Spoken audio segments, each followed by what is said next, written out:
Thank you so much for giving us this opportunity to talk with you about our research on how organizations build, lose, and regain trust. You can see me on the screen now with my co-author, Shalene Gupta, and we are delighted to be here and talking with you about these ideas.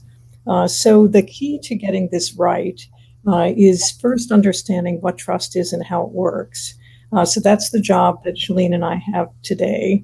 After that, turn it over to you to do the work you do with your own organizations and with your clients to try to help them become more trusted in whatever it is that they do. So thanks so much for having us, and we're delighted to get started. So I think that to understand how trust works, it helps to think about a couple of very basic ideas. So here you see three different principles of trust.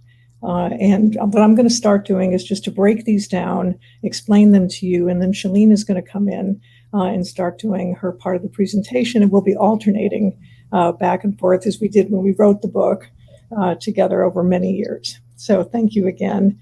So the first principle of trust is that trust is vulnerability to the actions and intentions of others. And so in order to, let me start by breaking that down. Usually we think of trust in the personal sense, meaning are we talking about whether or not you are trustworthy as individuals? But that's not really what we're talking about here. When you think about trust in the organizational context, building trust in organizations requires that we start from the standpoint of the other person. And so when we say that trust is vulnerability, what we mean is it's that person's vulnerability to the organization that we're actually going to be focusing on. So reasonable people would then ask, well, what are they so vulnerable to? And they're vulnerable because they are counting on organizations to do things that they can't do for themselves. So let me frame this for you in the context of COVID. This is a terrible situation that all countries, communities, organizations are dealing with right now to try to help themselves get in front of and hopefully get this terrible pandemic under control. So what does vulnerability look like? We know that we can't, we're vulnerable because we can't create an effective vaccine for ourselves. We're counting on an organization to create a vaccine that works and that's effective against this pandemic. And so we're trusting on that sense in the actions of the organization. We're also trusting on their good intentions, which is that they actually care about us and they want to create a vaccine that works.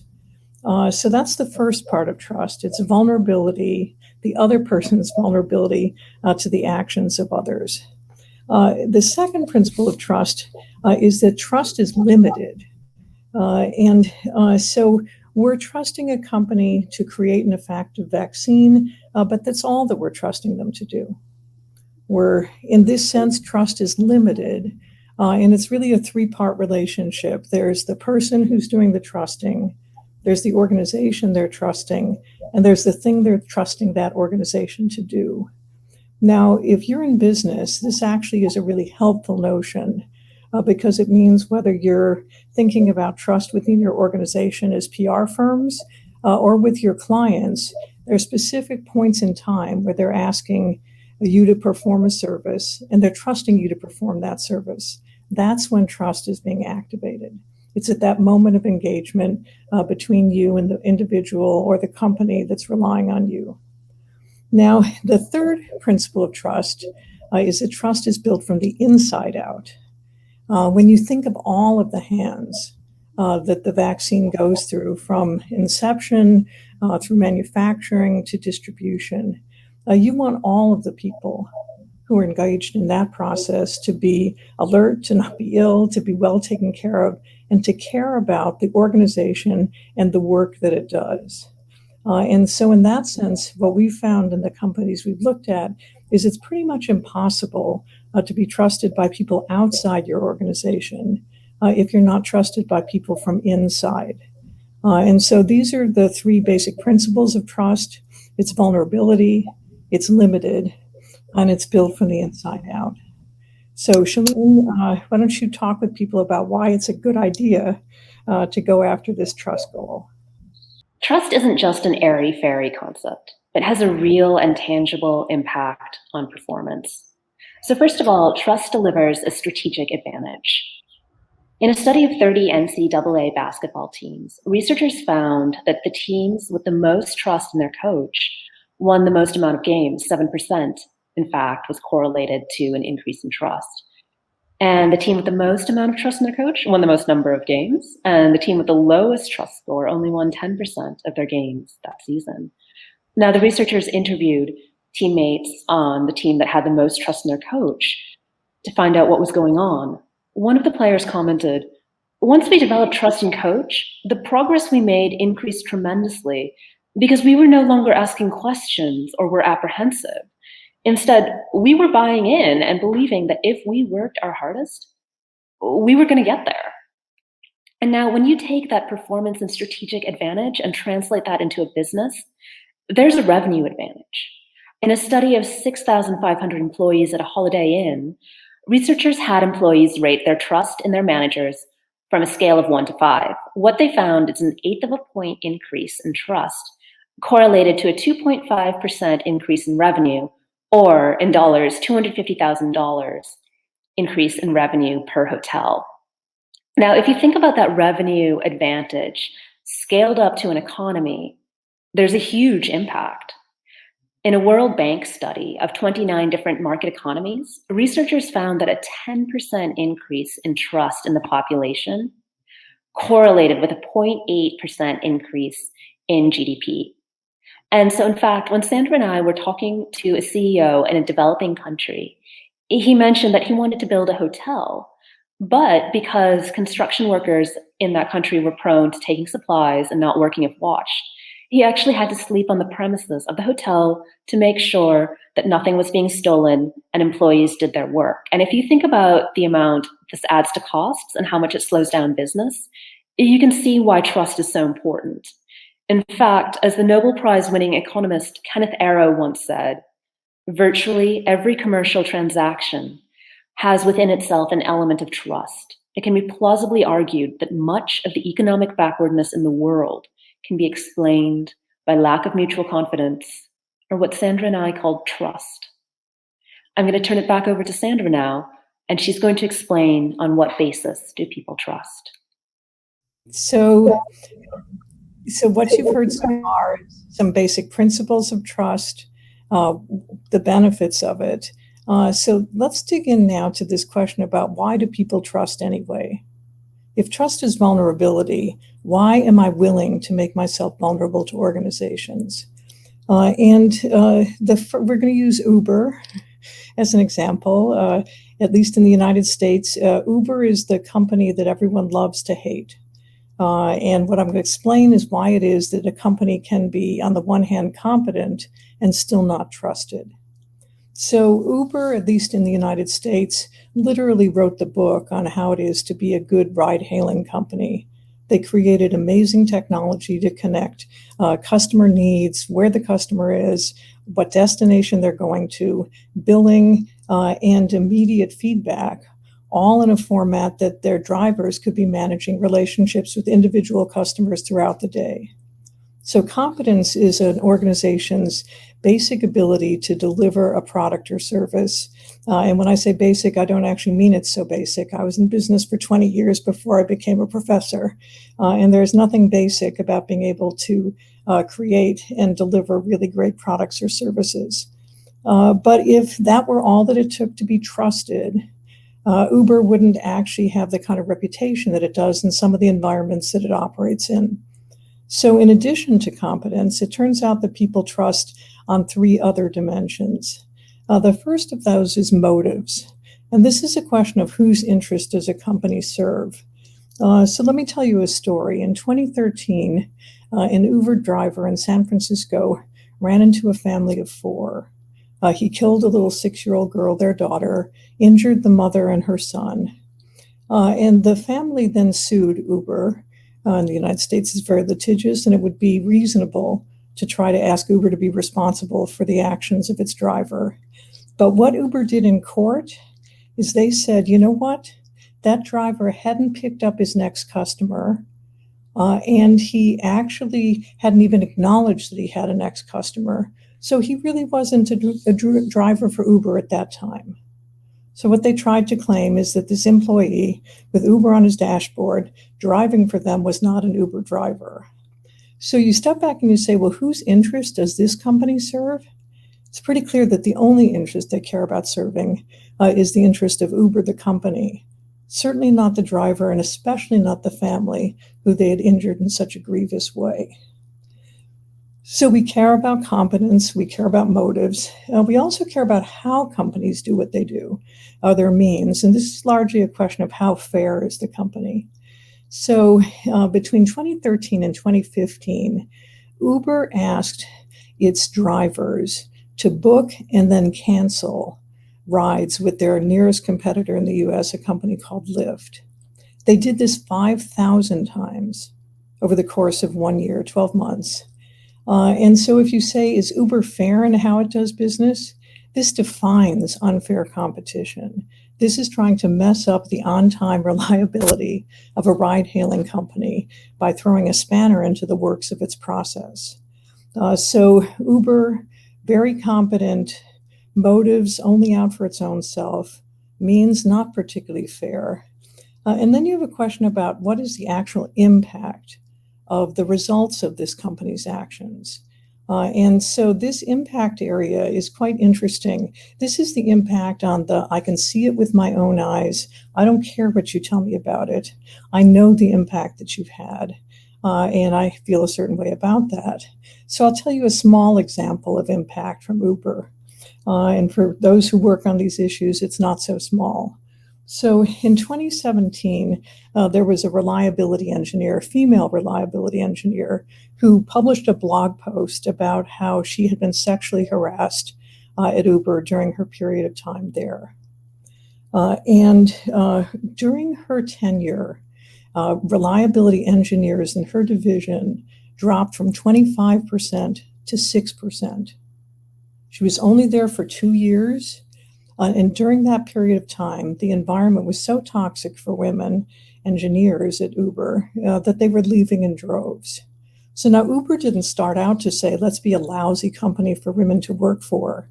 But the effect of its practices, its support of its really crazy and very sexist CEO meant that it was a very toxic environment for women who work there. So when we say the impact is a result of the company actions, what we're looking for, and we rely on companies to take responsibility for these actions, whether they're intended or unintended. And quite often in business, it's the unintended impacts of our actions that actually get us into trouble when it comes to being trusted. So the bottom line of these 4 dimensions is that trust isn't just one thing. And when you work with your clients, the first thing to help them understand is that competence is the foundation. It's critical to be able to deliver on your company's product or service promise. But after that, there are these other issues in the moral domain, and you're going to be judged on those as well. And so these are the 4 elements on which people are willing to be vulnerable and to allow themselves to trust. So Uber is not a particularly inspiring example of what it is, how trust works in a business. You sort of show, and let me show one last slide, if you don't mind, to show you what the effect of all of this is. So here's, Shalene talked with you about the fact that there are huge benefits to being trusted. Here's the downside. And what you're looking at is a comparison between Uber's market share and its US competitor, Lyft. During the period of time that Uber was in business, it started with about a 90% share of market.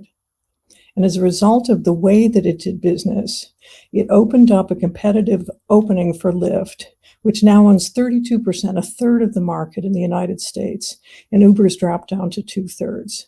So if you want to ask, is it worth helping your companies learn how to be more trusted? It definitely helps, because otherwise they're going to lose business. So now let me turn it to Shalene for a more optimistic view, the upside of what happens when you are trusted. explains to me why I have such mixed feelings about Uber. On the one hand, I hate it, but on the other hand, I still use it. So, one of our favorite examples of what it looks like when a company is trusted is HDFC. So, HDFC stands for Housing Development Finance Corporation, which is an Indian financial service company that has accomplished astounding impacts by keeping in mind that one of its most important stakeholders is actually Indian society at large rather than trying to make the most money. So in 1977, H.T. Perak founded HDFC to provide loans for people who wanted to buy a house. Now, at the time, India had a huge need for housing. Culturally, the population didn't like going into debt, and there wasn't much infrastructure for loans. Pretty much what was available was government banks, where it could take up to a year in order to get a loan, and the service treated you as if they were doing you a favor when you got money. And what HDFC did is it actually narrowed this time down into 6 weeks to get a loan. Not only that, it earned a reputation for high integrity and customer care because it trained its employees not to accept bribes. Any employee that accepted a bribe was fired. Plus, employees were also trained to be incredibly customer-centric, which was not usual at the time. Unsurprisingly, HDFC had 100% of the private lender market share and was astoundingly successful. So Perak could have decided, that's great, let's just stay a monopoly. And in fact, many companies in that position probably would have done that. But he actually believed that India had a much larger need for housing than HDFC could meet. So he took this unprecedented step and actually invested up to 20% in 3 other companies. And not only that, helped train the employees and management. Of course, HDFC's market share fell to 75% to 80%, yet its growth remains the same, about 30 to 40% a year. However, today, HDFC's market share has dropped to 19%, yet it's still the biggest mortgage provider in India. And not only that, it has earned an unprecedented amount of trust. Because it took the step of helping the entire industry, the government has actually made HDFC an advisor, and HDFC has had a seat at the table for advising on policy and was brought in as a consultant during the Satyam scandal. Not only that, HDFC was able to capitalize on the trust in its brand to create HDFC Bank, which is India's largest private lender. And so we can see that trust has incredible amounts of benefits that we wouldn't even think about if you go and you actually think about stakeholders that are larger than yourself. I'm going to turn it back over to Sandra now. Great. So, and I always find that HDFC story just amazing in the sense of the trust that you can get when you invest in the standing of the community as a whole. This is such a powerful platform from which to grow a company, and it's desirable everywhere, and it shows that businesses aren't separate from society. We're actually part of society, and we have a role to play in making society better. So let me turn to our next topic, which is, okay, this is great. We understand trust some. We definitely have a sense of what it looks like with Uber, what it could look like with HDFC. And the question that Shalene and I set out to really understand in this research is, can lost trust be regained? So if there was any statement that's always made about trust in companies, it's that, you know what? Trust is so fragile. It's like a crystal vase. And once you break it, no way of putting those pieces back together. And so our research actually at this point started in 2017 with a Japanese company called Recruit Holdings. So we had come to actually study a slightly different topic in Japan with Recruit. And when we got there, Shalene and I were fascinated by the story of what's called the Recruit scandal in Japan. So the Recruit scandal is so large. It was a shares for favor scandal. where the CEO offered shares of an unlisted subsidiary at very reasonable rates for members of government and other prominent business leaders. And as a result of this, when this was revealed through the media, there was an enormous outcry, and such that the Prime Minister of Japan and his entire cabinet had to resign. This scandal made such an impression in Japan that it's still written about and is a feature of children's textbooks where they can read about the Recruit scandal. And if and when you go to Japan and you say Recruit, quite often what you'll get from someone on the street is scandal, because they think that's actually what you want to talk about. So Recruit at that time, this was in the 1980s, late 1980s, was a company of a certain size. I'll talk about that in a second. Today, surprisingly, Recruit is a $20 billion revenue producing technology and human services firm. It has 50,000 employees worldwide. So if Recruit can come back from a scandal that is so great that the Prime Minister and his cabinet had to resign, lost trust must be able to be recovered. And so then the question is, well, how on earth did they do that? And so it turns out that there's a pattern that companies who need to recover lost trust follow. There are 3 steps to it. And as PR professionals, I would imagine that one of the most prominent roles that you play at times in companies is having to help them over some bump, some issue that they created and that they need to recover from. So here are the 3 steps that Recruit did and that you'd need to work with your clients on. The first is to acknowledge harm and apologize. Because trust is a moral concept, it's a relationship between people of vulnerability. People who are trusting want to know that your company has created harm, and they want you to apologize for that harm. So to this day, you can go on Recruit's website and you can find the story of the 1980 scandal, the Recruit scandal, what they did, how they thought they recovered from it. And it's prominent, it's displayed in a way that anybody who cares about this can find it on their website and read about it. So this is a very visible way of maintaining ownership for the fact that you created harm and you're apologizing for it. So that's the first step. And honestly, this is something that many companies, as you know, are intensely reluctant to do.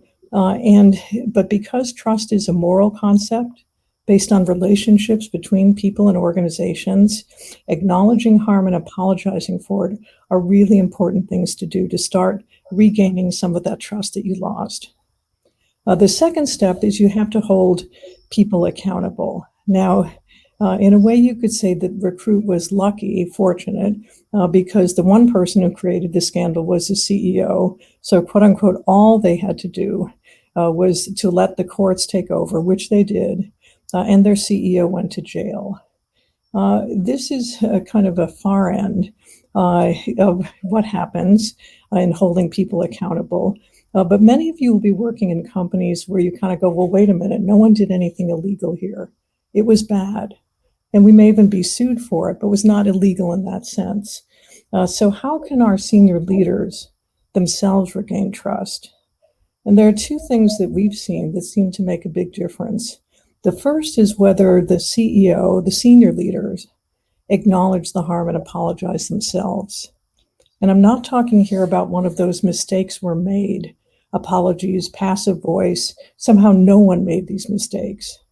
This is a pretty full-throated, here's what we did, here's the way that we know that it's harmful, here's how it happened, and the last part is what's called an offer of repair, and here's what we're doing about it. So the degree to which CEOs are seen as the people who are making the apology, and they're also the people who are leading the effort to try to repair the trust breach, that builds trust back in them. People go, oh, okay, I get it. This person understands this, and they're actually doing something quite concrete to try to take the organization forward and to figure out what went wrong. And that is, in fact, the third part. So in order to recover lost trust, you first have to figure out, well, on what basis did we lose trust? And what led to that problem in the first place? Now, Recruit, the problem was fairly divided up into here's what the CEO did. But they nonetheless then had a different kind of a problem. And their problem had two dimensions to it. The first is that this same CEO had taken out loans that even the senior team were not aware of. And he left the company saddled with a debt that was so large that the carrying costs on the debt exceeded their profit on an annual basis. So they don't have any money really to speak of and have to claw back to profitability, which means they need customers to believe in them again. The second problem that they had was that their workforce was tremendously demoralized.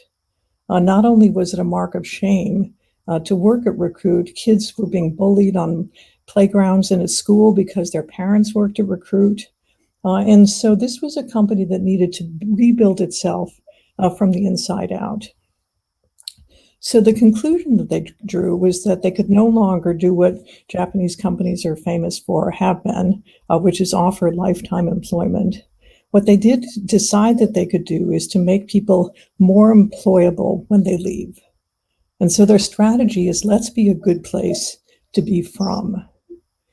So in the near term, what they did is they put the salespeople who worked with their clients back in front of them, and they gave them permission to talk about the scandal, talk about the fact that they weren't personally involved.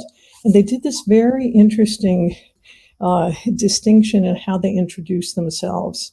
So in Japan at that time, and it may still be true, you introduce your company first, and then you say your name. And what they decided is that the employees needed to have more of an individual relationship with their clients. And so they decided that the employees, the salespeople, would say their name first, and then the company. It's a pretty subtle distinction to people who don't watch these things.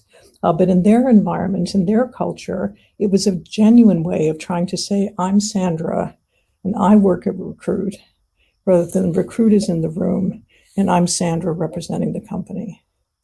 And so that was the first thing. And they actually lost almost no business in the immediate term, because people said, well, that was something that the CEO did. That's pretty bad, but we understand that you're still giving value to us. And then after that, they created some very distinct human resource policies to try to retain staff and make it a good place to be from. The first thing that they do, if you're an employee at Recruit, you are in for a performance appraisal every 6 months. And every 6 months, you're asked to look at 2 time frames. One is, what do you want to do in the next 6 months? And what do you want to do in the next 3 years? And by giving employees that kind of a runway to imagine their future, they do 2 things. One is they can really better match employees to projects that build the skills that the employees want to work on. And the employees understand this is a company that cares about me and that wants to see me grow and flourish. The second thing that they do is that all of the projects that they work on Recruit have some connection to the greater good. Even a project that started off as some way that you could get your hair done started because one of the employees knew someone who thought she was going to have to quit because she had to be in the salon every day because she didn't know when she would get customers. And so he created one of these matching platforms. Here are the people who can do your hair. Here's the when they're available. And then she would be able to go home and take care of her children when she wasn't in the salon. So all of their projects have this connection to human worth, to social worth. And this is very motivating. And this is something that they had done pretty much from the beginning of the organization. The third thing that they do is that they prioritize giving junior people a lot of responsibility. So when in doubt at Recruit, it's passion first. And they go for the person with the most passion, not necessarily the best experience, and they grow that person in the job, and they really grow them. Every time that person goes to talk to a senior leader, what they get asked is, well, what do you think you should do? Which is kind of frustrating, but it makes them much more resilient and autonomous and able to grow their own skills. And the last thing that they do is they set up a very robust program of recognition of accomplishment.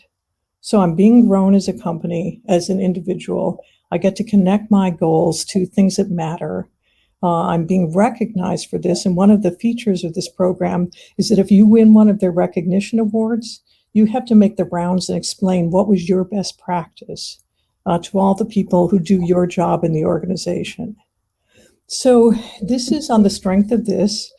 This company now, same size as Salesforce, $20 billion in revenues. It actually has 50,000 employees worldwide. And so this is proof paid that you can definitely recover lost trust. It's not easy. And for those of you who are operators, you know all of the difficulties of what I'm describing and what it's like to install those practices and really do them inside an organization. But if you can do those things, you can definitely recover lost trust. So let me try to then pull all of this together. So here's a fairly straightforward view of what we've been talking about. First is trust is our willingness to be vulnerable. And here again, you're helping your companies focus on the vulnerability of the people who rely on them to do business. Right? It's not their vulnerability. It's the vulnerability of their stakeholders to the actions of the company. The second is trust is built using these four elements: competence, motives, means, and impact. The Uber story shows us competence is not enough. If it were, Uber wouldn't have lost a third of its market share. And so you definitely need to be trusted on these other dimensions, and you can be trusted on some of them and not on others. And finally, I think the big story for people in your line of work is that lost trust can be recovered. There are strategies that you can put in place and a process that's pretty reliable for helping your company get over a bump in the road that they put there, that they created. So we strongly, Shalene and I, believe that trust helps businesses be a force for good in their communities and in the world. And if we can help our companies become more trusted, I think they will be able to better do that job of being a force for good in society. So thanks so much. Well, we thank you for your time. Thank you.